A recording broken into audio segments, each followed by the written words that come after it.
আসসালামু আলাইকুম ওয়া রাহমাতুল্লাহি ওয়া বারাকাতুহু।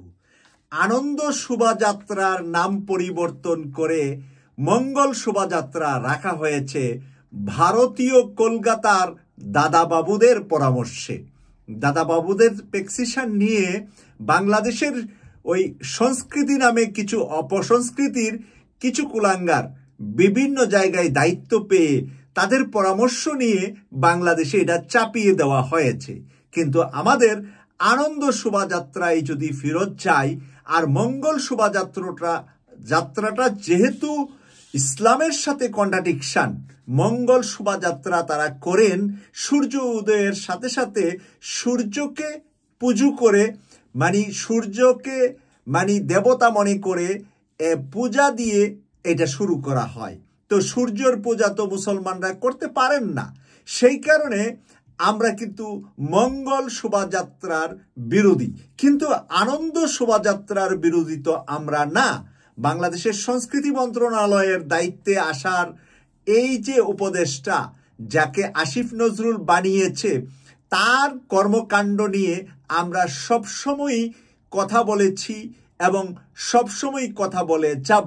কারণ এই মুহূর্তেও বাংলাদেশের মানুষকে ফেসিবাদ চলে যাওয়ার পরেও 8 মাস পরে এই আজকের পহেলা বৈশাখে তারা কিন্তু বাস্তব বাংলাদেশের মানুষের যে চাহিদা, বাংলাদেশের মানুষের যে সংস্কৃতি, এই যে ইলিশ পান্তা ঢাকা বিশ্ববিদ্যালয়ে খাওয়াবে, বিভিন্ন জায়গায় আপনি এক্সপেন্সিভ অনেক দাম দিয়ে খেতে হবে।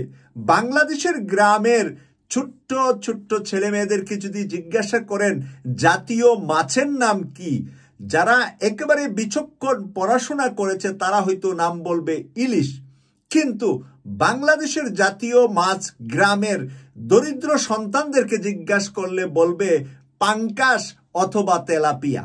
কারণ বাবা মা পাঙ্কাশ আর তেলাপিয়াই তাদেরকে বাজার থেকে কিনে খাওয়াতে পারেন। গ্রামের বাজারে ইলিশ মাছ কতটুকু বিক্রি হয় কি হয় না, যারা বাংলাদেশ থেকে আমার বক্তব্য শুনেন তারা কমেন্টস করে লিখবেন। আমার জানা মতে গ্রামের ছোটখাটো বাজারগুলাতে আমি যখনই বাংলাদেশে গিয়েছি কখনো ইলিশ মাছ বেচাকিনি দেখি নাই। যা দেখেছি শহরগুলাতে, শহরের বড় বড় শপিং মলগুলাতে, দামি দামি জায়গাগুলাতে অনেক উচ্চ মূল্যে ইলিশ মাছ বিক্রি হয়। তাহলে আজকের পহেলা বৈশাখে সারা বাংলাদেশের আমার 20 কোটি মানুষের প্রত্যেককে কি আমি 1 পিস করে ইলিশ মাছ খাওয়াতে পেরেছি? আর যদি আমি ইলিশ মাছ না খাওয়াতেই পারি, তাহলে আমি কেন পান্তা ইলিশ রাজধানী ঢাকা শহরে বা চট্টগ্রাম, সিলেট, রাজশাহী, খুলনা বড় শহরগুলার সেই চোরা কারবারিদের অর্থ দিয়ে আমরা সেখানে আনন্দ ভোজের ব্যবস্থা করি? তাহলে আমরা কত কোটি মানুষকে বঞ্চিত করছি এই মঙ্গল শোভাযাত্রার দিনে বা পহেলা বৈশাখীতে। আমরা পহেলা বৈশাখী অবশ্যই উদযাপন করব, কিন্তু এটা হতে হবে 20 কোটি মানুষ যাতে এখানে অংশগ্রহণ করতে পারে। কিভাবে অংশগ্রহণ করবে? আমরা ছোটকালে আমরা দেখেছি যে বিভিন্ন জায়গায় মেলার আয়োজন করা হয়, মেলাতে চরকি চড়ানো হয়, ঘোড়া দিয়ে হাঁটানো হয়, গ্রামের বিভিন্ন খেলাধুলা থাকে সেই মেলাতে। এটা কিন্তু আমরা বিরোধী নয়, কারণ এই ধরনের আনন্দ বাচ্চাদেরকে দেওয়ার জন্য মানুষের ভিতরে ধর্মের কৌটাতে আলাদা না করে একই সাথে হিন্দু, মুসলিম, বৌদ্ধ, খ্রিস্টান সবাইকে একদিনে নববৎসরে একটি উদযাপনে আনন্দে আসতে দেওয়া উচিত, এবং আনন্দটা করাটাও ঠিক আছে। কিন্তু ঠিক নাই ওখানে যেটা হলো মঙ্গল শোভাযাত্রা, দেবদেবী, পশু পাখির ফটোকে পূজা করা, সেটারই বিরোধী বাংলাদেশের আমি বলবো 90% মানুষ। এখন যদি 10% শহরের উচ্চবিলাসী মানুষরা মনে করে না আমরা মঙ্গল শোভাযাত্রা করব, তাহলে এটা তারা ভারত থেকে তাদের দাদাবাবুদের পরামর্শটা বাংলাদেশের 20 কোটি মানুষের উপরে বাস্তবায়ন করার চেষ্টা করে যাচ্ছে। এই চেষ্টায় যে বিফল হয়েছে তার নেত্রী, তাদের নেত্রী শেখ হাসিনা দীর্ঘদিন চেষ্টার পরে যে তার পালিয়ে যেতে হয়েছে, সেখান থেকে আশা করি পরবর্তীতে যারা রাজনীতি করবেন বাংলাদেশে, পরবর্তীতে যারা রাষ্ট্র ক্ষমতা আসার স্বপ্ন দেখেন বাংলাদেশে, তারা ওইগুলাকে মাইনাস করবেন যেগুলার কারণে না শেখ হাসিনার এত বড় পতন হয়েছে। এখন সেইগুলাই থাকুক, সেইগুলাই আমরা চাই, সেগুলাই আমরা চর্চা করব। যখন বলবেন তখন আপনার তো নিজস্ব কোনো কিছু নাই, আপনি ওই শেখ হাসিনার সব কিছুর মাঝেই আপনি খুঁজে পাচ্ছেন বাংলাদেশে একটা কিছু মডেল দেখাতে। আপনার মডেল কি? আপনার মডেলটা হবে ব্যতিক্রম। যারা আগামীতে রাষ্ট্র ক্ষমতা যাবেন তাদের জন্য ব্যতিক্রম, আরো আনন্দদায়ক, আরো মানুষকে একসাথে করা যাবে, কিন্তু কোনো ধর্মের কন্ট্রাডিকশন হবে না। কারণ একটা ধর্মের একটা অংশের মানুষের যদি আপনি পূজা দিয়ে এই মঙ্গল শোভাযাত্রা শুরু করেন, তাহলে বাকি যে 90% মানুষ মুসলিম ধর্ম, তাদের ধর্মের সাথে কন্ট্রাডিকশন হওয়ার কারণেই কিন্তু সেখানে তারা যাচ্ছে না এবং সেখানে তারা অংশগ্রহণ করছে না। তো আমাদের আগে তো আনন্দ শোভাযাত্রা ছিল, তাহলে আমরা আনন্দ শোভাযাত্রায় ফেরত যেতে সমস্যাটা কোথায়? সেই আনন্দ শোভাযাত্রায় গ্রামের ঘোরা থাকবে, গ্রামের যে কালচারগুলো আছে, কেউ লাঙ্গল কাঁধে নিবে, কেউ ধানের শিশি নক না, কেউ টমেটোর চারা, কেউ বেগুনের চারা, বিভিন্ন কিছু গ্রাম থেকে রিয়েল কি জিনিসটা বাংলাদেশের বেশিরভাগ মানুষ আমরা ছোটকালে কি পেয়েছিলাম সেগুলা উদযাপন করা হোক রাজধানীতে, বাংলাদেশের অন্যান্য মহানগর শহরগুলাতে, জেলা শহরগুলাতে, উপজেলাগুলাতে। তাহলে হবে কি, সবার এখানে আসার সুযোগ হবে।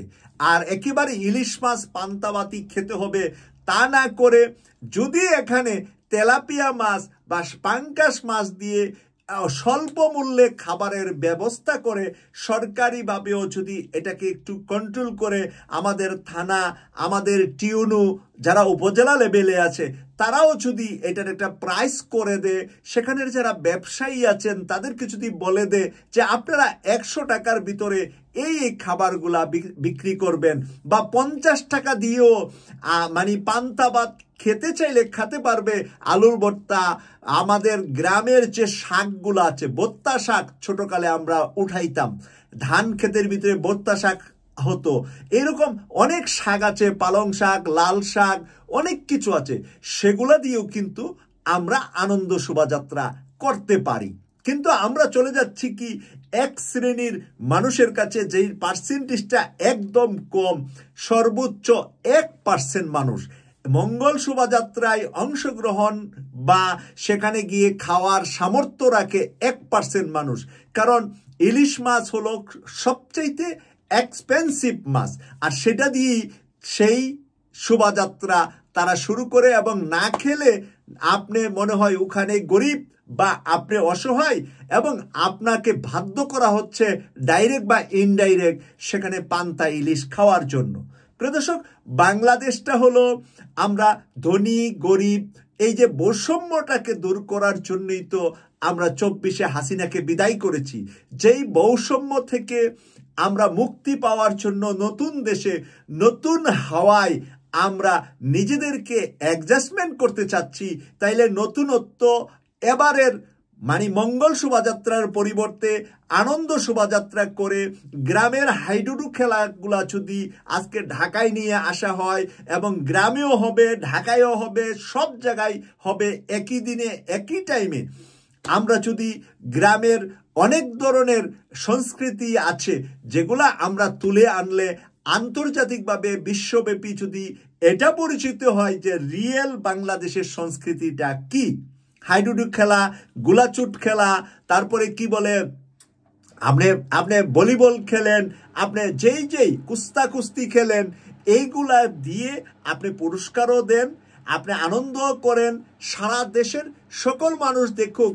আমাদের ঢাকা শহরে যারা বসবাস করে, একেবারে প্রধানমন্ত্রী থেকে শুরু করে আমাদের প্রধান উপদেষ্টা, তিনিও কিন্তু চট্টগ্রামের এক গ্রামের ছেলে, তিনিও কিন্তু সেই কোনো রাজধানীতে কোনো রাজপরিবারের সন্তান না। তাই আমরা সকলেই কিন্তু যারা এখন উপদেষ্টা আছেন তাদেরও বাবা হয়তো কৃষক ছিলেন, নাইলে দাদা ছিলেন, না হলে নানা ছিলেন, না হলে নানার বাবা ছিলেন। আপনি 2 পুরুষ 3 পুরুষ আগে গেলেই কিন্তু আমরা সবাই গ্রামের, শহর হয়েছে কতদিন আগে। তাই সবাই যদি শেখ মুজিবুর রহমান গ্রামের ছেলে, জিয়াউর রহমান সাহেব গ্রামের ছেলে, এরশাদ গ্রামের ছেলে, জামাতের আমির গ্রামের ছেলে, সবাই গ্রামের, তাহলে আমরা সবাই কেন গ্রামটাকে উদযাপন করতে পারি না আনন্দ শোভাযাত্রা নামে? কেন আমাদের মঙ্গল শোভাযাত্রা করে এইভাবে ধর্মের সাথে ইসলামের সাথে কন্ট্রাডিকশন করে ওই পুতলা সুতলা নিয়েই আমাদের কেন থাকতে হবে? আমরা আমাদের ঐতিহ্যকে ফুটিয়ে তোলার জন্য আজ থেকে এই আওয়াজ আমরা তুলি। পহেলা বৈশাখ আমরা সেইভাবেই পালন আজকে না করতে পারলেও আগামী বছর থেকে যেন করতে পারি, সেই প্রতিজ্ঞা আজকে নেবেন, এই প্রত্যাশা করে আমি শেষ করছি। আমি সৈয়দ মাসুক, লন্ডন থেকে। হৃদয়টা পড়ে আছে আপনাদের সাথে বাংলাদেশে।